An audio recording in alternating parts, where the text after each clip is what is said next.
سدرا کو 2 دن گھر میں کام کرنے پڑتے ہیں تو وہ تو واویلا مچا دیتی ہے اور زبیر کے سامنے سدرا کی اصلیت بھی کھل کے آ جاتی ہے۔ کتنا بے وقوف تھا زبیر جو سدرا کو اپنی لاڈلی بہن سمجھ کے اپنے خون پسینے کی کمائی اس پہ لٹاتا رہتا تھا۔ اب جب اماں سدرا سے کہتی ہیں کہ زبیر کی دوائی کا وقت ہو گیا ہے، اس کے لیے کچھ بنا دو، تو سدرا تو جیسے پھٹ پڑتی ہے اور اماں کو اچھی خاصی سنا دیتی ہے کہ آپ کو میری بھی کوئی فکر ہے یا نہیں۔ ہر وقت سب کو بھائی کی فکر رہتی ہے جو ویسے بھی اب گھر میں اپاہج اور نکما پڑا ہے۔ ویسے بھی اب وہ ناکارہ ہو چکا ہے، کسی کام کا نہیں رہا، اس لیے اب اس کی فکر کرنا بند کر دیں۔ زبیر سوچتا ہے کہ یہی سب کچھ جب سدرا، زینت اور میری بیٹیوں کے بارے میں کہتی تھی تو میں بھی انہیں ہی برا بھلا کہتا تھا اور سدرا کا ساتھ دیتا تھا۔ آج جا کے احساس ہو رہا ہے کہ زینت کو اور میری پھول جیسی بیٹیوں کو ان الفاظ سے کتنی تکلیف پہنچتی ہوگی، اور میں نے زینت پہ سختی کر رکھی تھی کہ اگر اس گھر میں رہنا ہے تو میری ماں بہنوں کو خوش رکھنا ہوگا، ان کی خدمت کرنا ہوگی۔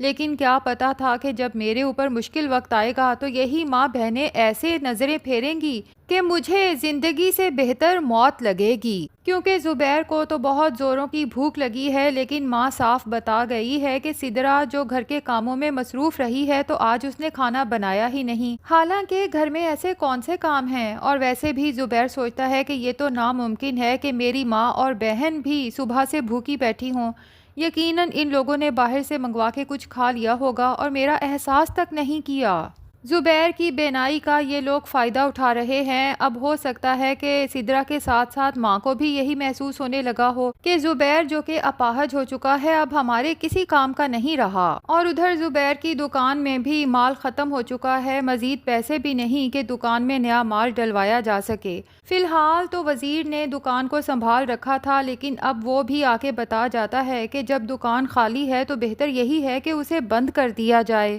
جبکہ زبیر کی ماں تو بہت پریشان ہو جاتی ہے کہ اگر دکان بند ہو گئی تو گھر کا خرچ کیسے چلے گا۔ تب اچانک زبیر کو اسلم کا خیال آتا ہے کہ اماں کتنے دن ہو گئے اسلم کا کوئی چکر نہیں لگا، نہ ہی اس سے کوئی رابطہ ممکن ہو سکا، آپ اس سے بات کریں، مجھے پورا یقین ہے کہ ہمارے حالات دیکھتے ہوئے وہ ہمارے کام ضرور آئے گا۔ یقیناً وہ شہر سے باہر گیا ہوگا، ورنہ اسے میری اس حالت کا پتہ چلتا تو وہ تو بھاگا ہوا آتا۔ جبکہ وزیر جو وہیں بیٹھا ہے سوچنے پہ مجبور ہو جاتا ہے کہ کیا زبیر بھائی کو اسلم کی اصلیت بتانی چاہیے یا نہیں، کیونکہ اسلم نے تو جب زبیر کے ہاسپٹلائزڈ ہونے کا اور پولیس کیس بننے کا سنا تھا تو اسی وقت صاف کہہ دیا تھا کہ میں کسی زبیر یا پولیس کے چکر میں پھنسنے والا نہیں ہوں اور نہ ہی مجھ سے دوبارہ رابطہ کرنے کی کوشش کرنا۔ لیکن وزیر سوچتا ہے کہ میں یہ سب بتا بھی دوں گا تو کون سا یہ لوگ میری بات پر یقین کر لیں گے، اسلم کی اصلیت یہ لوگ اپنی آنکھوں سے دیکھیں تو زیادہ بہتر ہے۔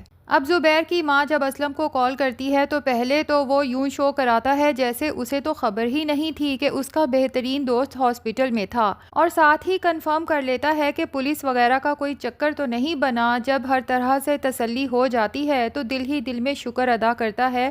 کہ زبیر کو میرے اور زینت کے معاملے کا بھی پتہ نہیں چلا، تبھی تو اماں کال کر کے مجھے گھر بلوا رہی ہے۔ فوراً ہی گھر پہنچ جاتا ہے اور وہاں جا کے زبیر کو دیکھ کے اس طرح آنسو بہاتا ہے جیسے اسلم سے زیادہ تو زبیر کی اس حالت کی کسی کو تکلیف ہی نہ ہوئی ہو۔ تبھی زبیر اسلم سے کہتا ہے کہ یار کسی طرح سے زینت اور بچیوں کا تو پتہ کرو، میں ان سے معافی مانگنا چاہتا ہوں، میں نے ان کے ساتھ بہت برا کیا، اور اب مجھے احساس ہو رہا ہے کہ میری بیوی تو انتہائی پاک دامن اور نیک عورت تھی، جبکہ میں نے اس گھٹیا لوفر انسان جہانگیر کے کہنے پہ اپنی پاکیزہ بیوی کو دھکے مار کے گھر سے باہر نکال دیا۔ دل تو کرتا ہے یہ جہانگیر کہیں مل جائے میں اپنے ہاتھوں سے اس کا قتل کر دوں۔ اب اسلم کے دل میں تو خود چور ہے، کیونکہ وہ تو زینت کے ساتھ جہانگیر سے بھی کہیں زیادہ برا کر چکا ہے، بلکہ زبیر اور زینت کا گھر خراب کرنے میں کافی حد تک اسی اسلم کا بھی تو ہاتھ ہے۔ اور وہ سوچتا ہے کہ جس دن زبیر کو یہ سب پتہ چلا، جہانگیر کا تو نہیں البتہ میرا قتل یہ ضرور کر دے گا۔ اب زبیر بار بار اسلم سے کہتا ہے کہ یار زینت کو ضرور ڈھونڈنا، میں جب تک زینت اور بچیوں سے معافی نہیں مانگ لیتا میرے دل کو سکون نہیں آئے گا۔ اتنے میں زبیر کی ماں اسلم کو اشارہ کرتی ہے کہ اس کا دماغ بالکل ہی پلٹ گیا ہے، اس زینت کے لیے اتنا بے چین ہو رہا ہے، تو اسلم اسے تسلی دیتا ہے اور پھر زبیر سے کہتا ہے کہ یار دفع کرو ایسی بیوی اور بچیوں کو کہ جن لوگوں نے پلٹ کے تمہیں نہیں دیکھا، تم پہ اتنے مسئلے مسائل گزرے لیکن مجال ہے کہ ان میں سے کوئی آیا ہو، حالانکہ مجھے 100% یقین ہے کہ تمہاری اس حالت کی خبر ان تک پہنچ گئی ہوگی۔ وہ عورت تمہارے ساتھ مخلص ہی نہیں تھی، اور اگر وہ اتنی سچی ہوتی تو واپس نہ آتی تم سے اپنی صفائی پیش کرنے، معافی مانگنے۔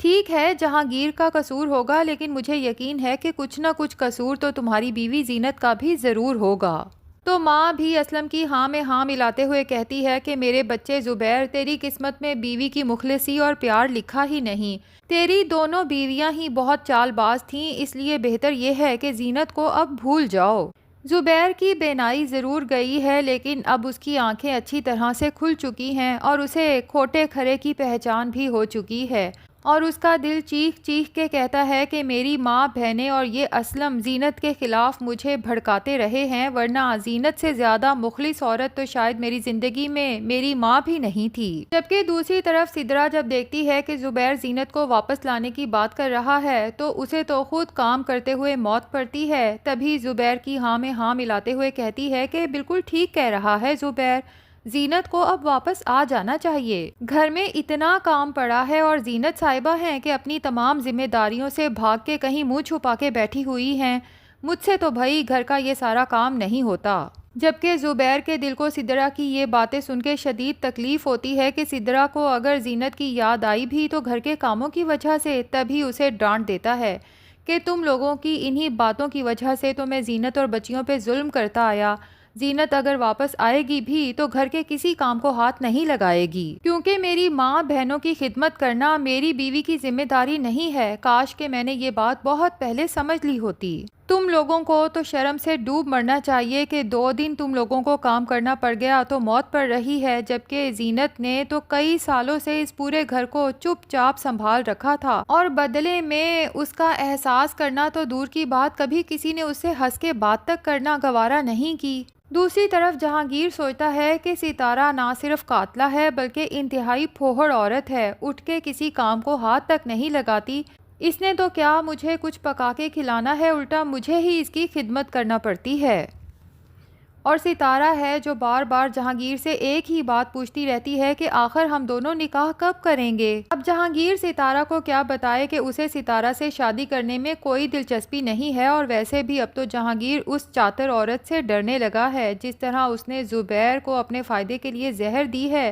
کیا پتا کل کو جہانگیر کو بھی کسی چیز میں زہر ملا کے کھلا دے جان چھڑانے کے لیے۔ تو جہانگیر ستارہ کو سمجھاتا ہے کہ دیکھو، نہ تو تمہارے شوہر نے تمہیں طلاق دی ہے اور نہ ہی ہمیں کنفرم ہے کہ تمہارے زہر دینے کے بعد وہ سچ میں مر چکا ہے، یا تو تمہیں طلاق لینا ہوگی، اور اگر زبیر مر بھی جاتا ہے تب بھی ہم فوراً نکاح تو نہیں کر سکتے نا، عدت کا وقت تو بہرحال گزارنا ہوگا۔ جہانگیر فی الحال تو ستارہ کو بس ٹالنا چاہتا ہے، بعد میں سوچے گا کہ اس ستارہ کا کرنا کیا ہے۔ جبکہ ستارہ جو پیسوں اور جیولری سے بھرا بیگ لے کے گھوم رہی ہوتی ہے تو جہانگیر ایک دم پریشان ہو جاتا ہے کہ میں نے یہ بیگ لاک میں رکھا تھا، تمہیں نکالنے کی کیا ضرورت تھی؟ جس پہ ستارہ کہتی ہے کہ بس میں دیکھ رہی ہوں کہ ہمارے پاس کتنا زیور اور کتنی نقدی ہے۔ لیکن جہانگیر تو ستارہ کو اچھا خاصا ڈانٹ دیتا ہے کہ بے وقوف عورت، اگر کسی کی نظر اس بیگ میں پڑ گئی اور پتہ چل گیا کہ اس میں اتنا مال ہے تو یہاں پر کوئی بھی ہمیں لوٹ سکتا ہے۔ اب ہوگا یہی کہ جہانگیر تو بیگ کو واپس لاک میں رکھ دے گا، لیکن جس دن اس بیگ کو دوبارہ کھولا جائے گا اور بیگ اندر سے خالی ملے گا تو ستارہ کو جہانگیر پہ اور جہانگیر کو ستارہ پہ شک ہوگا کہ اس نے سب کچھ لوٹ لیا ہے۔ اب جہانگیر تو بھائی جی کے انتظار میں ہے، جس کے ساتھ مل کے وہ یہ سارے کالے دھندے کرتا ہے، اور بھائی جی بھی فائنلی آ جاتے ہیں، جبکہ ستارہ جو چائے بنانے میں مصروف تھی اور جہانگیر کو آوازیں دے رہی تھی کہ آکے چائے پی لو، اتنے میں بھائی جی پیچھے آتے ہیں اور ستارہ سے کہتے ہیں کہ ہمیں ہی چائے پلا دو، اور ستارہ جب مڑ کے دیکھتی ہے تو اسے دیکھ کے ہکا بکا رہ جاتی ہے۔ ابھی تو بھائی جی کی بظاہر شخصیت کو دیکھ کے ستارہ کو خوف محسوس ہوگا، لیکن آگے جا کے جب اسے سارا پتہ چلے گا کہ جہانگیر اور اس کی طرح کے کئی لڑکے بھائی جی کے زیر سایہ کالے کرتوت کرتے ہیں تو ہو سکتا ہے ستارہ ڈائریکٹ بھائی جی کو ہی پھنسانے کی کوشش کرے۔ کیونکہ اسے اتنا اندازہ تو ہو ہی جائے گا کہ جہانگیر نے اپنی دولت جائیداد جاگیر کے سب جھوٹ بولے تھے مجھے اپنے ساتھ گھر سے بھگانے کے لیے، جبکہ یہ مجھ سے بھی زیادہ کنگلا ہے۔ تو جہاں ایک طرف سب کے برے کاموں کا برا انجام ہونے والا ہے، وہیں زینت کی نیک نیتی کا صلہ بھی اسے مل چکا ہے، کیونکہ ڈاکٹر صاحبہ نے اپنا دوسرا گھر زینت کے حوالے کر دیا ہے، کیونکہ نہ تو وہ اس گھر کو کرائے پہ دے سکتی تھیں اور نہ ہی خالی چھوڑ سکتی تھیں۔ تو زینت سے کہتی ہیں کہ میں چاہتی تھی کوئی اپنا اور مخلص انسان اس گھر کو سنبھال لے، تم اور بچیاں اس گھر میں رہو گی تو مجھے بھی سکون رہے گا اور تم بھی یہاں سے اپنے کاروبار پر مزید بہتر طریقے سے فوکس کر سکتی ہو، کیونکہ گھر بہت کھلا ہے اور کچن تو بہت ہی بڑا ہے۔ زینت تو اپنے چچا اور نیلم کو بھی اپنے ساتھ وہیں لے آتی ہے اور ڈاکٹر صاحبہ کو بہت دعائیں دیتی ہے، خاص طور پہ ان کے مرحوم والدین کو جن کا یہ گھر ہے۔ اور اب تو زینت کا کاروبار اتنا پھیلنا شروع ہو چکا ہے کہ زینت اکیلے یہ سب نہیں سنبھال سکتی، تبھی وہ کچھ عورتوں کو ہائر کرتی ہے، خاص طور پہ ان عورتوں کو جو بہت زیادہ ضرورت مند ہیں۔ زینت کا کاروبار تو اب دن دگنی رات چگنی ترقی کرنے والا ہے، جبکہ نیلم آ کے زینت کو خوشخبری دیتی ہے کہ ملک صاحب نے بھی کہا ہے کہ ان کے آفس کا کھانا یہیں سے جائے گا اور ان کے آفس میں کم و بیش 25-30 لوگ تو ہوں گے۔ زینت کی بیٹیوں کا بھی بہت اچھے اسکول میں ایڈمیشن ہو چکا ہے اور وہ بھی اپنی ماں کے ساتھ بہت خوش ہیں، لیکن اصل مزہ تو تب آئے گا جب زبیر، اس کے گھر والے یا اسلم زینت کو ڈھونڈتے ہوئے یہاں تک پہنچیں گے اور زینت کا یہ لائف سٹائل دیکھ کے ہکا بکا رہ جائیں گے۔ کہاں تو ہم نے زینت کو اپنے گھر میں ایک مفت کی نوکرانی بنا کے رکھا تھا، اور کہاں زینت اتنی ترقی کر چکی ہے کہ کئی ملازم اس کے زیر سایہ کام کر رہے ہیں۔ تو ناظرین، کس کس کو انتظار ہے اس لمحے کا کہ جب زبیر اور اس کے گھر والوں کو اور اسلم کو زینت کی ترقی کا پتہ چلے؟ کمنٹ سیکشن میں ضرور بتائیے گا۔ ویڈیو پسند آئی ہے تو لائک اور چینل کو سبسکرائب بھی ضرور کر دیں۔